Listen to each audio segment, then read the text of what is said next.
I don't think there's ever been a case like this one. Look at this. There were a couple of episodes where the episodes paralleled things that had actually happened. What we found with Hanhart was that the truth was more incredible than fiction. When he walked into the room, everything would stop. Organized crime inside the Chicago Police Department. He had informants like some of these rock bands have fans that follow. A lot of people didn't believe what was going on.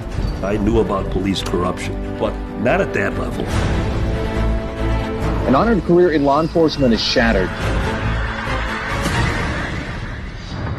Over 12 police officers will soon be facing federal indictments. This was the worst case of police corruption ever. The cops were charged with stealing over $1 million in taxpayer funds. I went from putting handcuffs on people to having handcuffs put on me.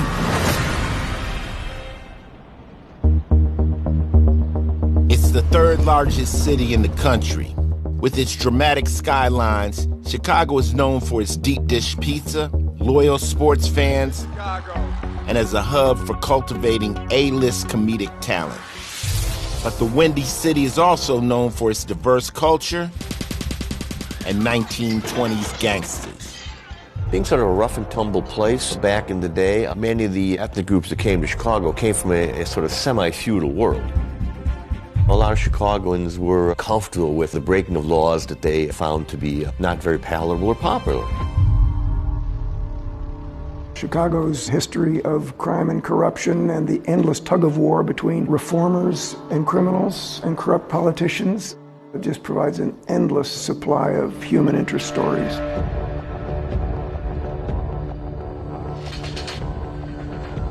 And no part of the city exemplifies the battle between good and evil more than Chicago's Patch, a collection of mostly Italian neighborhoods best known for ties to what many refer to as the Outfit. The Outfit is a term for organized crime in Chicago. The Chicago Outfit has always been an entity unto itself. It's a descendant from the era of Al Capone.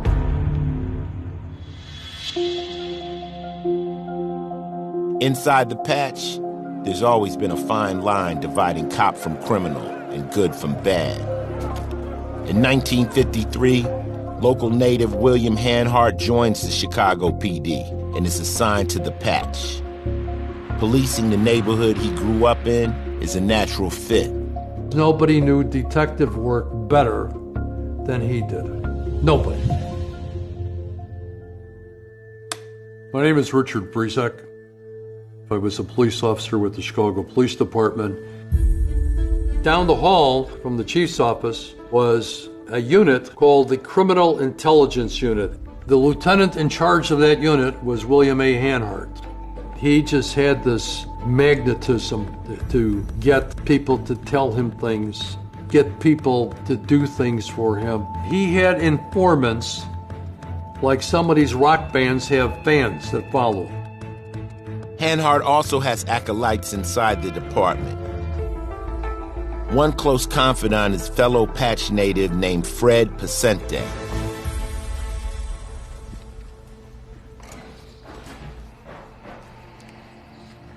I'm the son of Fred Pacente, former Chicago police officer.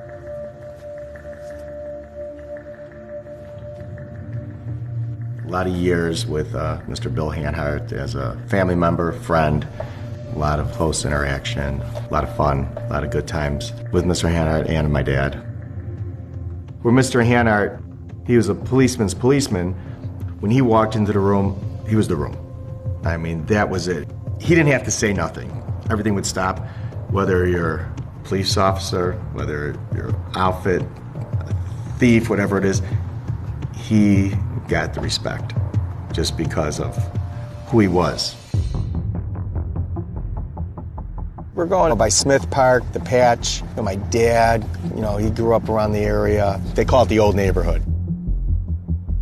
Fred Pacente's first contact with William Hanhart was when Hanhart would come around to shake down the local tough guys that would hang out at Fred's mother's shop. Mr. Hanhart would go in there because he knew there'd be these characters in there, and he always made his presence known. He was not against them, but want them to know that he's in charge. Meeting Hanhart is a life-changing event because in 1966, Fred Picente becomes a policeman in the Chicago PD and quickly learns how things really work. Fred was put in a patrol car with a veteran cop, and as Fred told it, this was his real training. He also got his first instruction in the routine police corruption of the time. I remember my dad telling me, traffic stops. You stop somebody, speeding, going through the occasional stop sign and that, $20 here, 30, and he goes, we used to make a lot of money. I go, really? He goes, yeah. People would just pay to get out of the tickets. You just pull anybody over for anything, and that's a lot of the money that they made. For street-savvy Fred, what begins with pocketing a few extra bucks soon escalates into higher ticket schemes. Stealing from companies, stealing from a warehouse full of booze or televisions or whatever, stealing crates full of liquor out of a rail car on a siding. The companies had insurance. They wouldn't miss it. If he thought the victim had deep pockets, fair game. But he would never steal from a friend, and he would never steal from the little people. Later in his life, Fred wrote an autobiography where he recalled the time he tricked a store owner into telling him where he hid his cash so that he could later steal it. This is Detective Picente. I'm at your deli. He said, they broke in. Did they get the money? I said, where's it at? It's in the pickle barrel. in the refrigerator. Big refrigerator. I said, it's gone. So now I go back into the store. It's a leather pouch, and the money's in there. And it's in another plastic thing, and it's hanging on a hanger in the pickles. So we cut it up. So I'm telling you the way it was.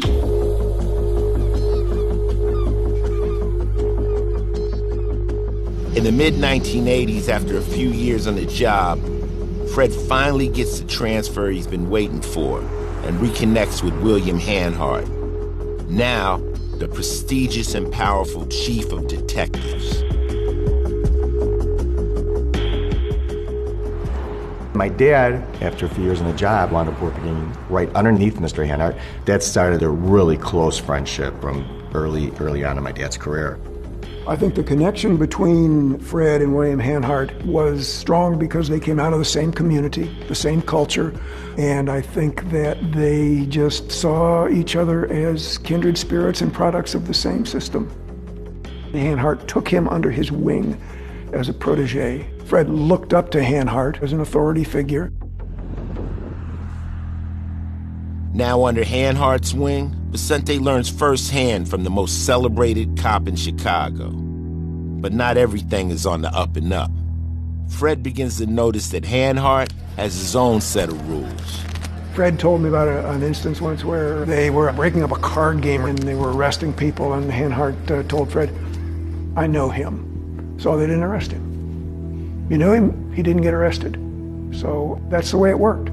He certainly knew how to look the other way. But now, with more than 2 decades on the Chicago police force under his belt, Hanhart's star seems only to rise. In February of 1982, we had 3 police officers killed, and we had to do something as fast as we could. Hanhart had one informant who gave him the location of the 2 dead officers' guns in a beauty shop. So it took a few days, but we did it. And the guy who solved the case was Bill Hanhart. To most Chicagoans, William Hanhart can do no wrong. But over the years, even Chicago's top cop has his critics, many of whom think Hanhart's celebrated feats are actually the result of dirty police work. There were essentially 2 groups of people in law enforcement. One who thought he was a cop's cop. The other group of people thought that he was dishonest and dirty and corrupt and ought to be pursued for it. And those rumors floated around for a very long time. I think late in his career, you almost got to start to wonder a little bit about what was up with William Hanhart. Was it ego, hubris? Was it just he thought he was infallible, nobody could touch him? For example, I've heard that before he retired, different police officers might go over to Hanhart's house and they'd see all this jewelry laying around, and they're referring to it as the jewelry store. Well, that starts to look, kind of suspicious. But while the suspicions seem to mount by the day, nothing concrete comes to light. And in 1986, William Hanhart retires, his sterling public persona intact. All the while, the FBI continues to monitor public corruption and mob activity in Chicago. And while there are many allegations of wrongdoing involving cops, few leads turn out to be actual crimes.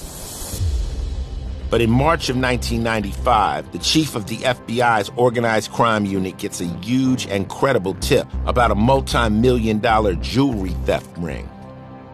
He brings the case to his top agent, Ted McNamara. Well, I'm a retired FBI special agent. I spent my entire 27-year career at the FBI in the Chicago field office. Ted McNamara is known around the Bureau as an agent who can crack almost any case. And when he takes this case, he knows he may have hit the jackpot. The source is somebody that had obtained information on this crew and wanted to provide it to U.S. Attorney's Office. The chief of the organized crime section said, hey, this is something we're going to look into. We're going to see if what this source of information has provided is accurate. And he said, I'm going to sign John Scully to work it with you. Ted comes and it's like, I've got some information. Something's going on here. Can you help me? But when the contents of the tip are shared among investigators, they're shocked at the name at its center. John asked me, have you ever heard of a man named William Hanhart? We're thinking of opening an investigation of him, and it took me aback. I knew about police corruption, but not at that level.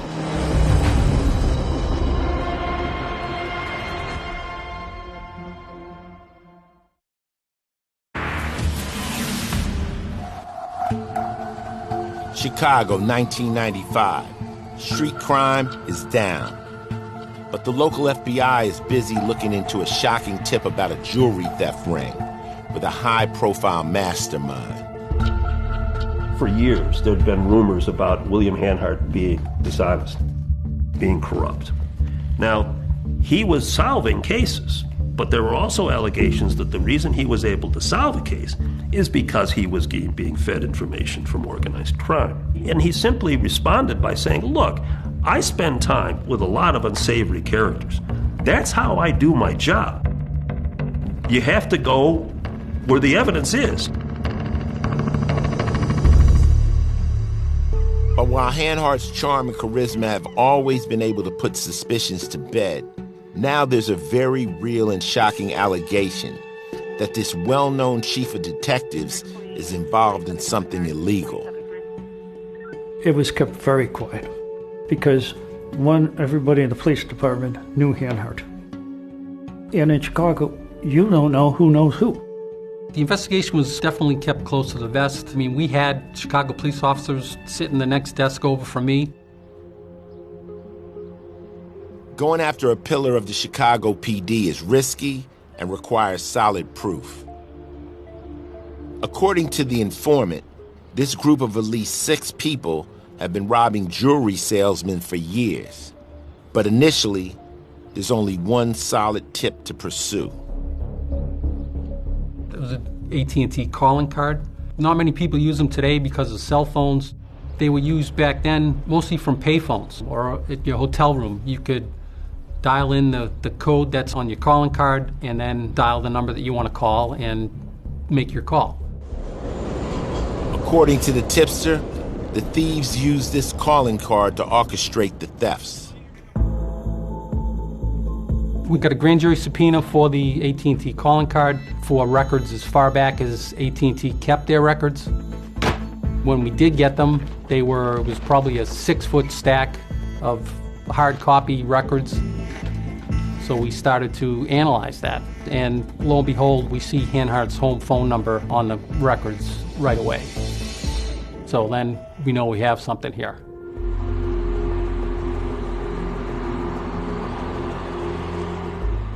But Hanhart isn't the only name they recognize. Another number belongs to a mobster named Joseph Baczynski. Joseph Baczynski, Skinny Joe, grew up in the Patch area of Chicago. He never had a job. The jewelry thief is his only job, and did very good at it. The fact that the former chief of detectives is calling a known jewelry thief only makes the tip more credible.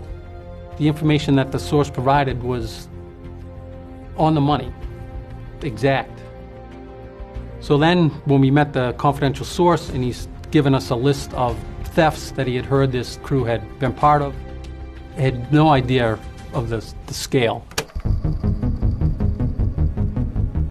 We were getting calls to Hanhart's house, we were getting calls to Baczynski's house, calls to payphones in Arizona, all over the place. And what we're seeing is you can actually place that calling card at payphones right around where some of these thefts are occurring. The calling cards tie Hanhart and Baczynski to multiple heists. But that's not enough for an airtight case.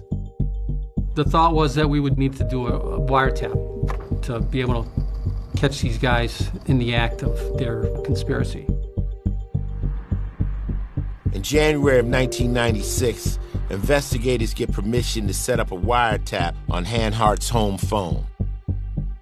Right away, what they hear confirms that something dubious is happening.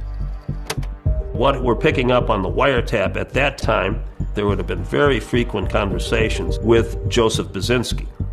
You hear them talking in very evasive terms.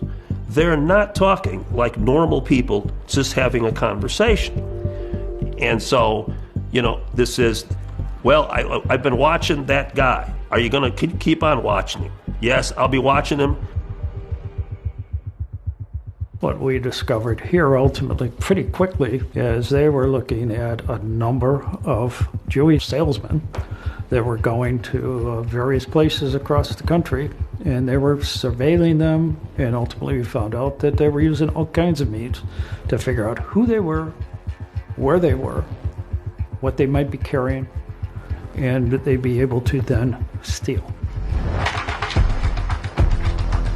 The idea that you could have somebody who was as renowned as he was in the Chicago Police Department engaged in this kind of conduct, and to prove this isn't supposition, this isn't rumor, that was something that was not in the common experience of the people of the city of Chicago. What we found with Hanhart was that the truth was more incredible than fiction.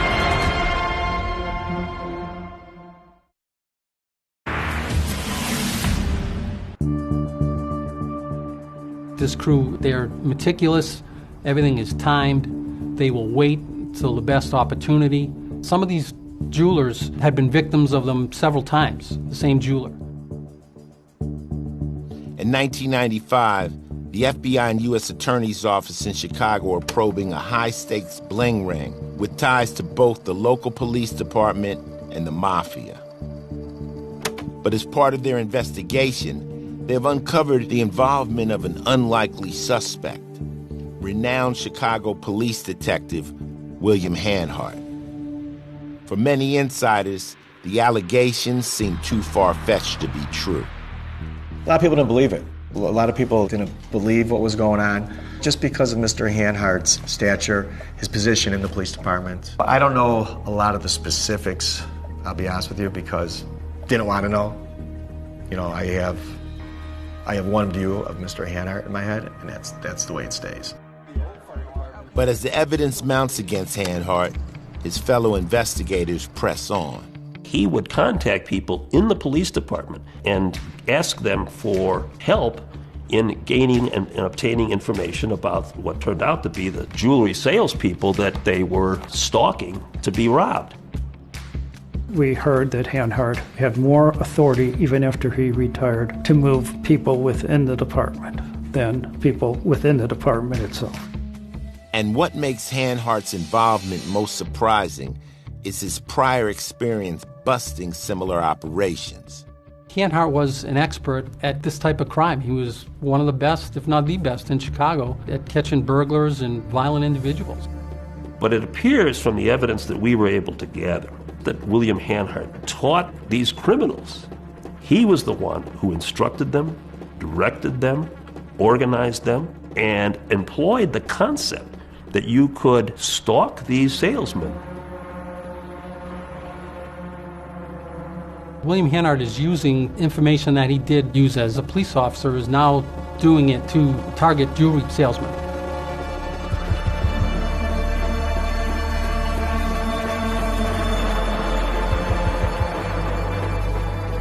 The more they dig, the more investigators believe that Hanhart started engaging in jewelry thefts in the mid-'80s, while he was still an active cop. The earliest evidence we had that Hanhart was a participant in this scheme was a robbery that took place in 1984, the time he was still a sworn officer of the Chicago Police Department. Ironically, that time frame is also when Hanhart, still chief of detectives, started acting as a consultant for Chicago filmmaker Michael Mann. Mann first used Hanhart's expert advice for his 1981 mob movie, Thief, starring James Caan. You mother! The movie Thief was about a group of jewel thieves. You're a real stand-up guy. You got a mouth, you can take a trimming.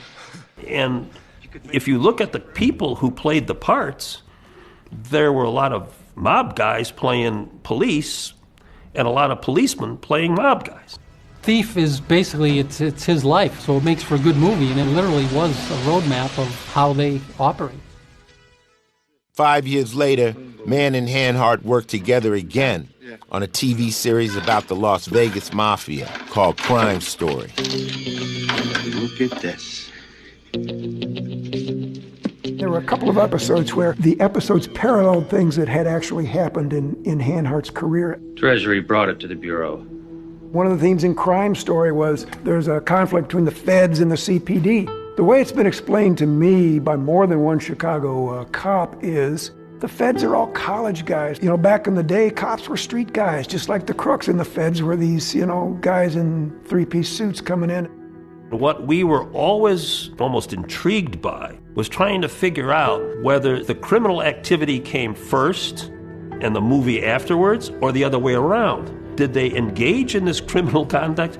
Were they motivated to do this from the movie?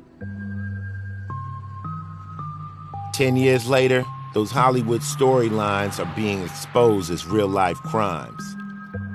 FBI investigators begin to realize that Hanhart is not just involved, but most likely in charge of the most sophisticated jewelry theft crew in the country. They're doing it by ingenuity, by stealth. Bump the guy at the airport just as he's about to pick up his bag. When he turns around, the bag with all the diamonds is gone. Get on the plane with him, have a case that's exactly the same as his, put it right next to him in the overhead bin. When you get off ahead of him, grab his bag instead of yours and leave yours for him. In one case, the guy goes to the bathroom at the store and he leaves a bag in his trunk. They take the car and $1 million is gone. He's gone for 30 seconds.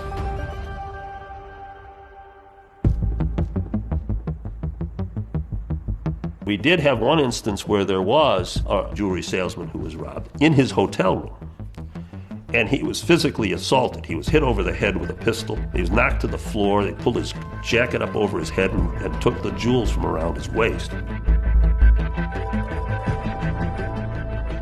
But catching such a savvy thief in the act won't be easy.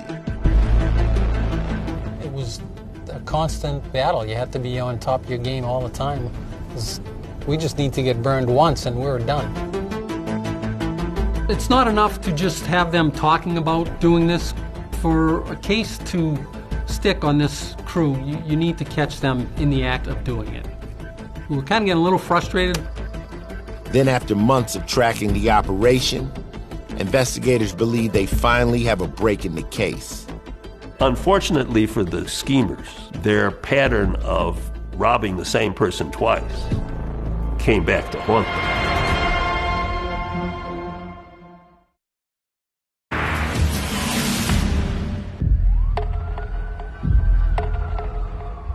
What makes this case so unusual is that this was not just a random group of thieves who got together to figure out how they could rob people. This was an organization. It's 1996, and the FBI and U.S. Attorney's Office are hot on the trail of the biggest jewelry heist ring in the country, one that has been terrorizing innocent victims for more than a decade, ruining lives and frustrating investigators. An informant says the head of the ring is well-known Chicago Police Chief William Hanhart. But for his staunchest defenders, like Fred Picente, the real traitor isn't Hanhart at all. When everything started coming down with Mr. Hanhart, there's always a rat. There's always a snitch. Usually when you have somebody that is a rat, you've done dealings with them. You've entrusted them. And now the same person you did dealings with, you entrusted, is trying to put you in jail, put your family in jail. Whatever Mr. Hanhart did, he did. My dad was more mad about the guy that ran it out. That's my dad's thing. My dad's word through his whole life. I even got it tattooed on me. Loyalty. Loyalty, loyalty. Biggest thing.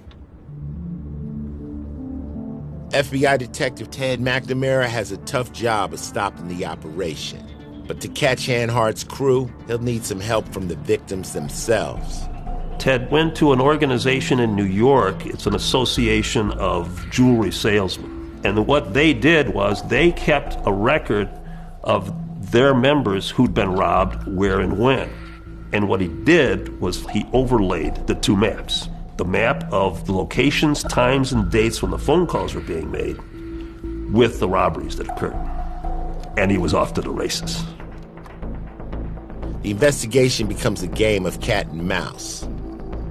While evidence from the wiretap is building, they can't seem to catch the crew in the act. We're trying to identify who the next potential victim is. So I spent the day going through the list, driving by every single house on that list and seeing if there was anything that jumped out at me. They were looking at close to, if not over, 100 jewelry salesmen that the Hanhart crew were looking at. With so many potential victims in the mix, the quest to catch the thieves red-handed seems hopeless.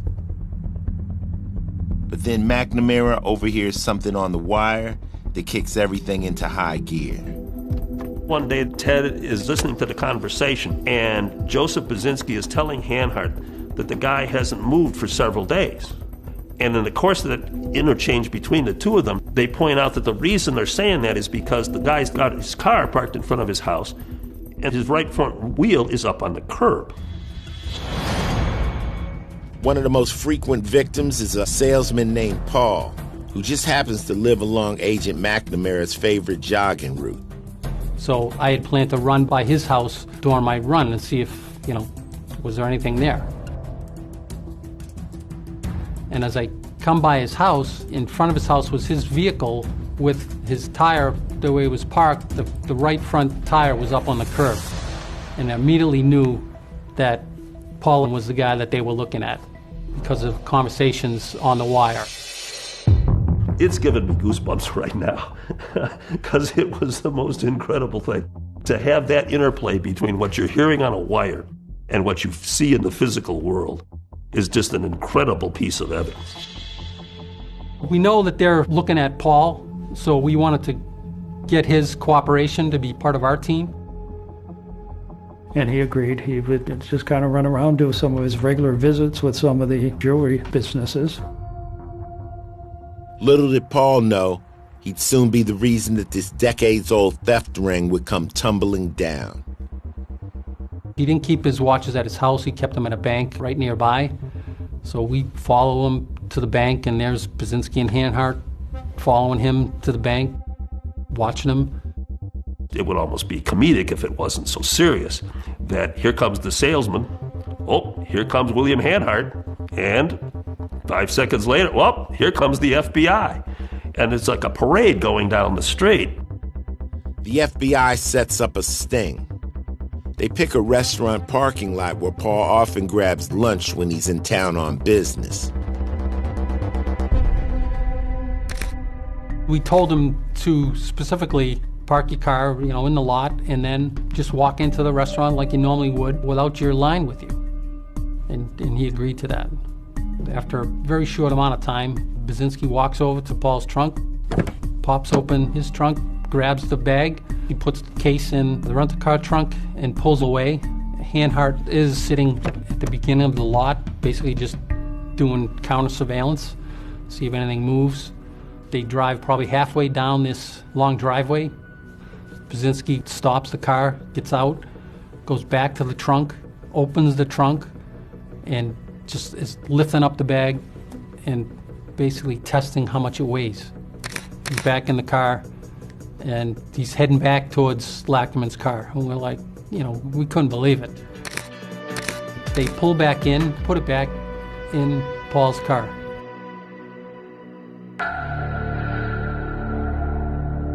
When they put the bag back in the trunk, the first thought is, are we burned? Did they see something? Did they get tipped off somehow? Fortunately for investigators, an FBI informant with intel was able to explain why they didn't complete the steal. They know that when you have a full line of watches, it weighs, 70 pounds, whereas we only had $70,000 worth of watches in that case, so it only weighed 40 pounds. They decided to put it back because they wanted to get more. So the conspiracy was completed there. That's it. We know they're guilty. No, it doesn't stop there. That was the beginning, not the end.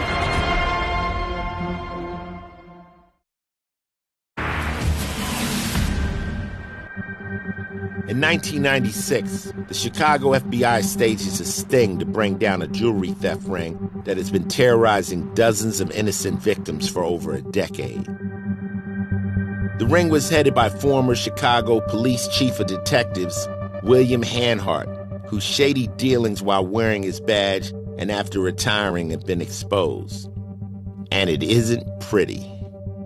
He, along with mobster Joseph Baczynski, have been getting away with this criminal activity for over 10 years. But even skilled crooks make mistakes, and Hanhart's thoroughness is also his downfall. They were leaving the same paper trail behind in the commission of these crimes that the jewelry salesmen were leaving behind, that they were using to stalk them and rob them. Once they committed a crime, they should have destroyed everything, all the evidence that showed that they had done it. They didn't. They didn't do it because they wanted to use it if they could more than once. So one of the ways we were able to develop this case was to have the crime occurring at one end and to be able to show where the proceeds of the crime ended up at the other, and the involvement of Hanhart and Baczynski and the other schemers in between. But paper trails won't be enough to prove to the city of Chicago that this revered cop is so crooked. The FBI needs more, something to help to push this case over the edge. Finally, they get the break they need. In 1997, one of our potential witnesses gets a call from Joseph Baczynski. Baczynski wants to meet him. Joseph Baczynski was the number 2 man in this scheme. He and Hanhart were the mind and heart of this scheme.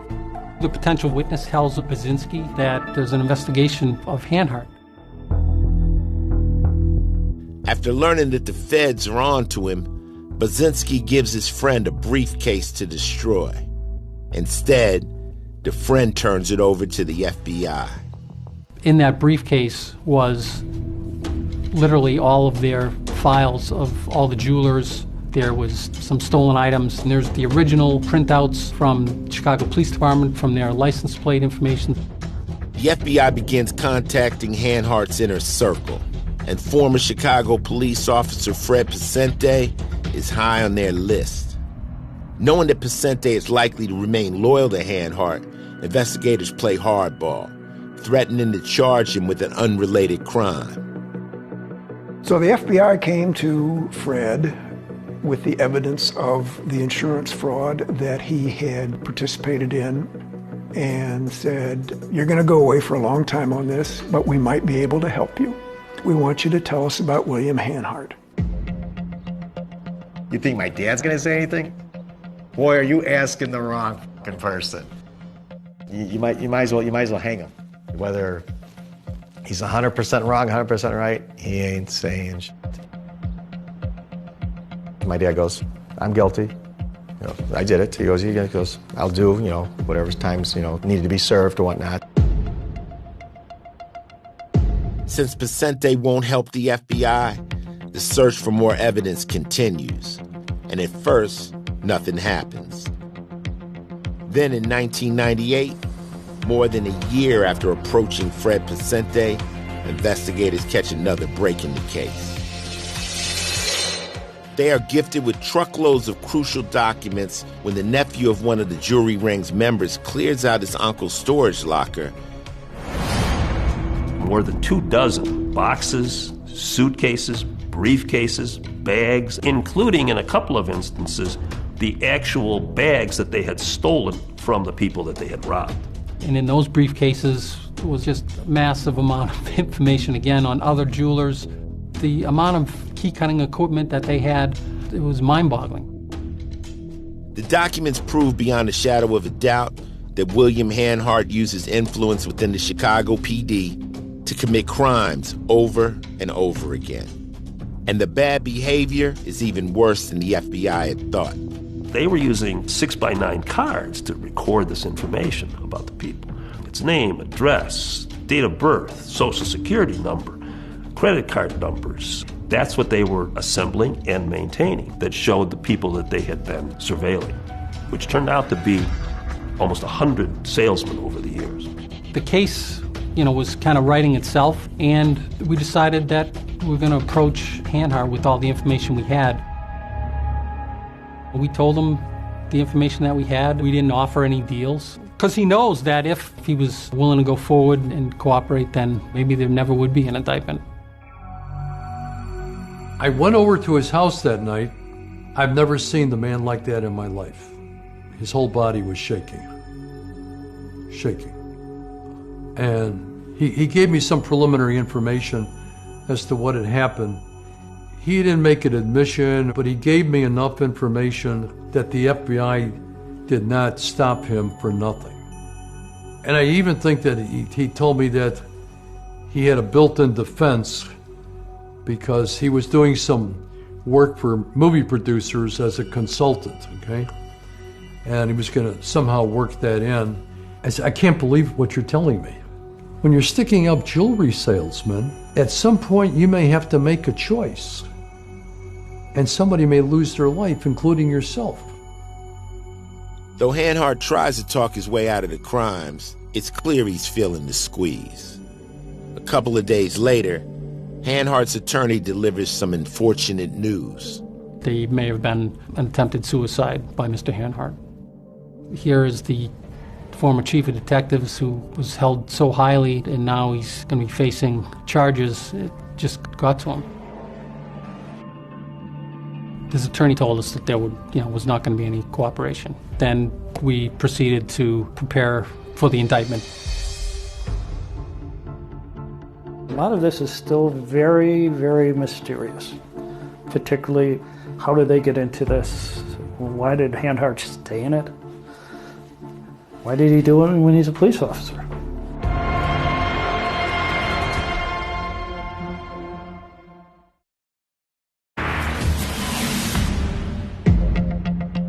In October of 2000, retired Chief of Detectives William Hanhart and his mobbed-up band of jewelry thieves are indicted by a grand jury. The criminal charges span 14 years, a period that includes Hanhart's time as an active-duty cop when he was abusing his badge to commit crimes. I believe William Hanhart is the highest-ranking Chicago Police Department employee ever to be indicted. It's difficult to say exactly how much the crew had of these traveling salesmen's jewelry, but the forfeiture was over $4 million. The charge we brought is that these conspirators conspired to commit these acts: interstate transportation of stolen property and possession of stolen property. The charges are serious felonies, and the case is airtight. Despite the crew's initial reluctance to admit anything, they soon start to fold, one by one. We were coming up on a trial date in September of 2001, and the defendants then began to change their pleas. Joseph Baczynski pled first, and eventually Hanhart pled guilty as well. Many of Hanhart's closest allies still can't believe this decorated cop's cop is so corrupt. I can tell you, right up until the time that the FBI grabbed him in 1998, I never saw any change in his lifestyle. There was no evidence that he came into a lot of money or he had more money, than you'd expect him to have, and that he was living a high life. They robbed some of these salesmen more than once. And there was one salesman, the second time he was robbed, his insurance company canceled his insurance. He couldn't get insurance. And if without insurance, he couldn't do his job. He was out of work. He was done. His career was over. And so when you look at that and go, well, where's the harm? So what? They took some jewels and it can always be replaced. No, there are people's lives involved here. That I can't understand. Some guy trying to make a living selling jewelry doesn't deserve that.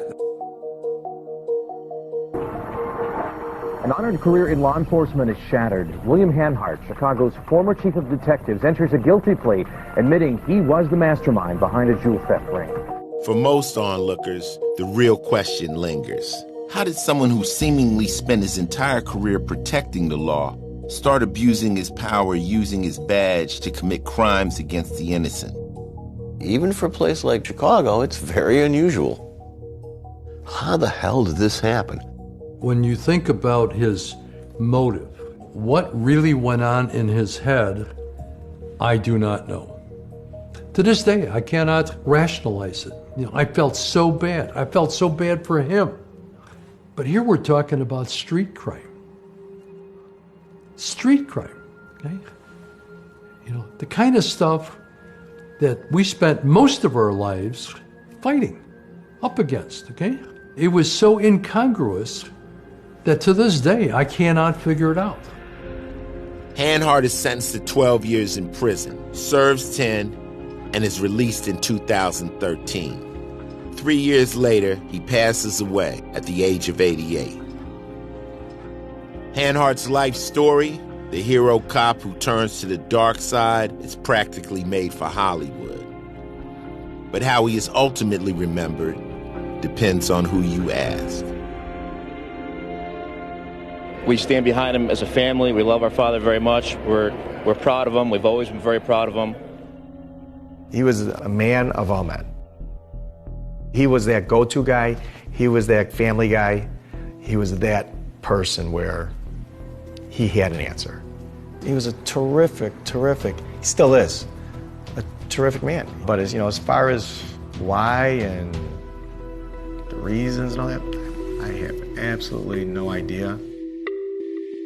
William Hanhart is basically a larger-than-life figure.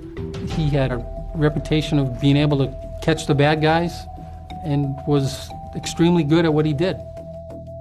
We weren't out to try and trap him into being a jewel thief, that we just followed the evidence that we recovered.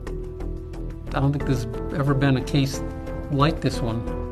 The search for the truth had been successful. If the question is raised, was justice done in this case? There's one simple answer: yes, absolutely.